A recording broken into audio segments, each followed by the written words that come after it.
back to Heal with Karina. Today, I have a very distinguished guest speaker, Dr. Ryan, the creator of the Wellness Brother approaches in Dubai for weight management and for wellness. Welcome, Doctor. Thank you, Karina. Good to be here with you. Good to see you finally, and to make it happen.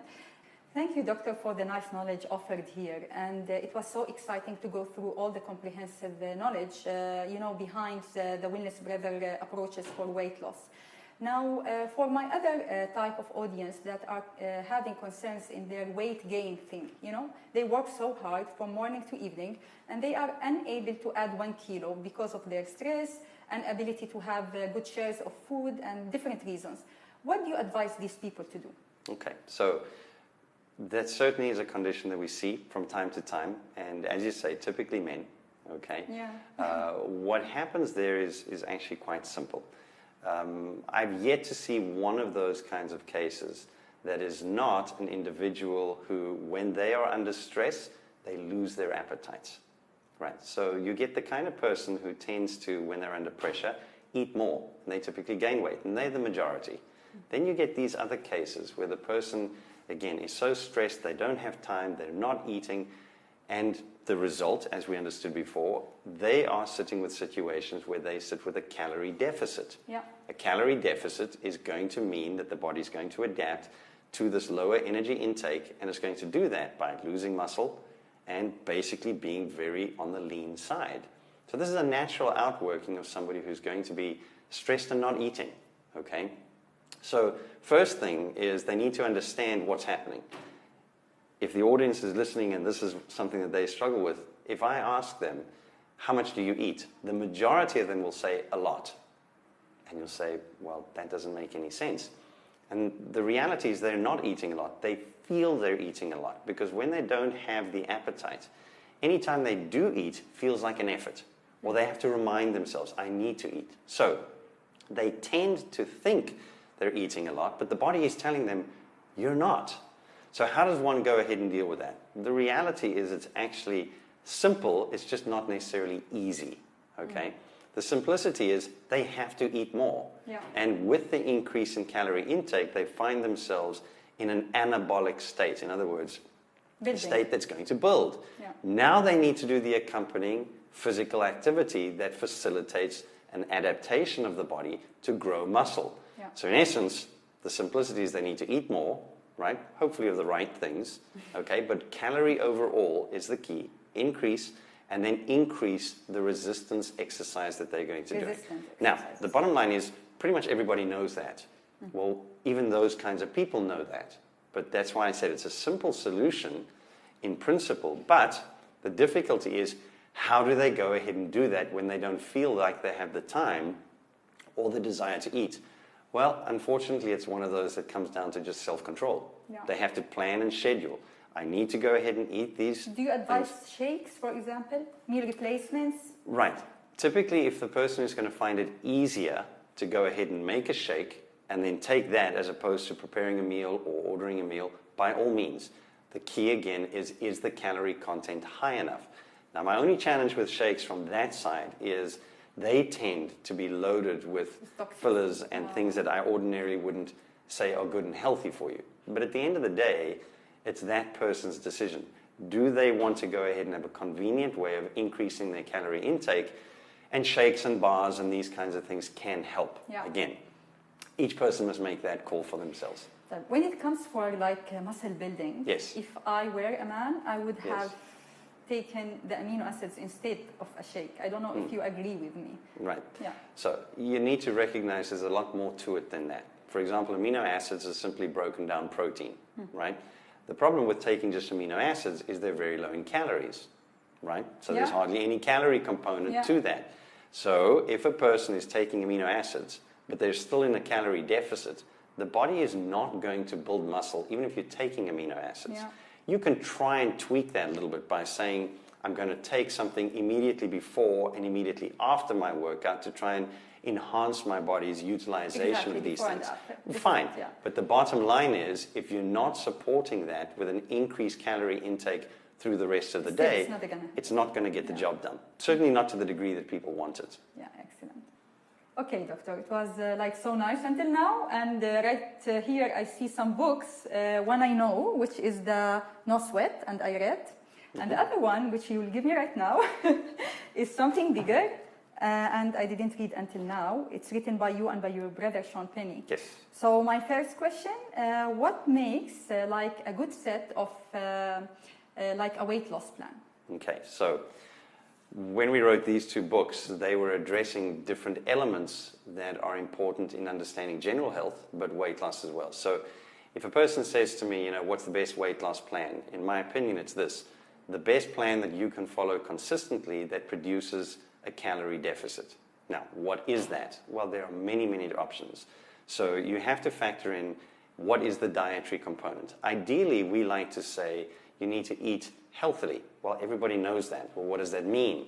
Yeah. Well, we condense it to say a good variety of clean, whole foods, plant-strong, mostly raw, and then in quantities that get you to the weight you want to be, which typically for most people means eating fewer calories.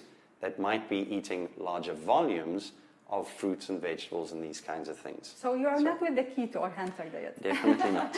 Again, I'm not going to argue that there are people who might lose weight on the keto program. We know that that's there.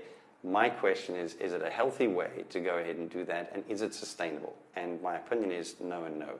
But that's another discussion. Yeah. So a successful weight management plan has to have a dietary component, as we said. It also should have a movement component.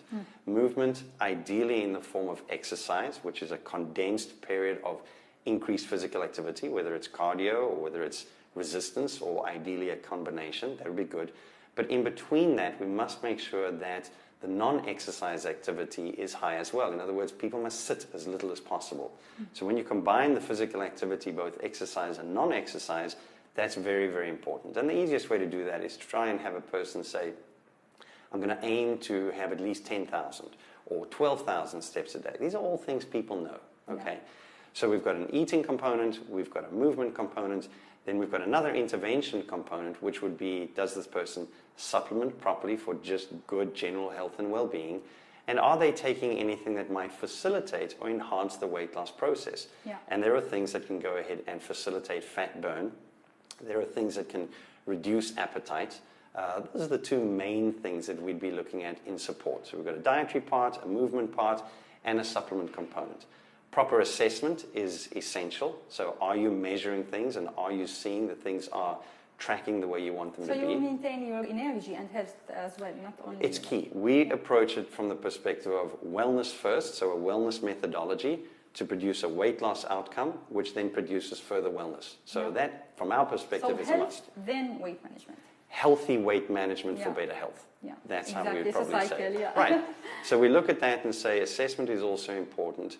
But at the end of the day, the most important component is, does the person have the right mindset to do what's required, to do what they've agreed to? How many people can find a program so quickly? The problem is within 3 days or 3 weeks or 3 months, they're not doing it anymore. Exactly, yeah. So the most important component of a successful weight loss plan is, can it produce a negative energy balance, or can it produce a deficit, and can this person keep doing it? Yeah. If you can get that right, then you pretty much are guaranteed to be successful. Can you do some better than others? No question. Yeah. But a person, in my opinion, is better off doing something that will work consistently, that might not be the best plan out there, rather than have a brilliant plan that they can't do. Yeah. So compliance is key. Help them do the good things well most of the time. Now, I really hope that we will meet Dr. Sean as well. So as his brother, I think he will be an excellent person to introduce that what sets you apart from him, and how he can add benefit and add value to the process. Okay, so when you talk about the difference between Sean and myself, I generally do more of the weight management side of things because I work so strongly from a mental and emotional perspective. So from the motivational side, again, Sean and I have the background to be able to define what is a good eating plan for this person, what is a good movement plan, supplement, etc., and then be able to go ahead and work very, very strongly to help that person in their compliance. Sean is a little bit more focused on the testing side of things, so he's inclined to do some more elaborate tests to try and see where is this person at in terms of their health.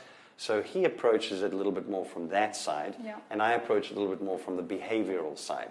So together we find, well, where is this particular individual we're dealing with going to find the best support? So if it comes to DNA testing and blood testing and other kinds of tests, even though we both do them, he's the one who spends a bit more time specifically addressing those things. And how does homotoxicology, specialty helps him in that?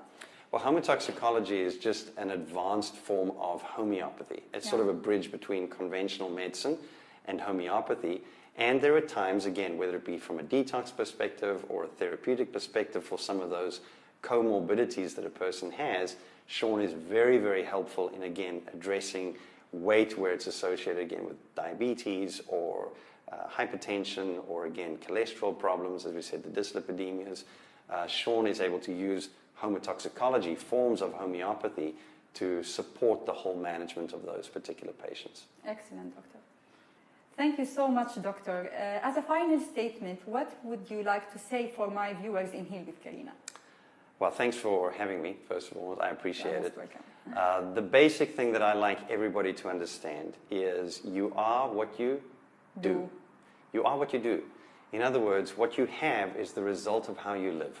So if you want something, it's right here in my consulting room. If you're wanting to be something different, whether it be, again, somebody who's lost weight, somebody who's enjoying better health, somebody who's gained weight and muscle, that is going to come primarily through how you think, how you eat, how you move, how you intervene, how you assess. In other words, the things that you do. Yes, you may have genetic predispositions, you may have gender or age variations, but the bottom line is how you live is the most important part. So remember that and then commit to doing what needs to be done for your goal. That's what I'd love to say. Excellent. Thank you so much. Such a pleasure. Thank you.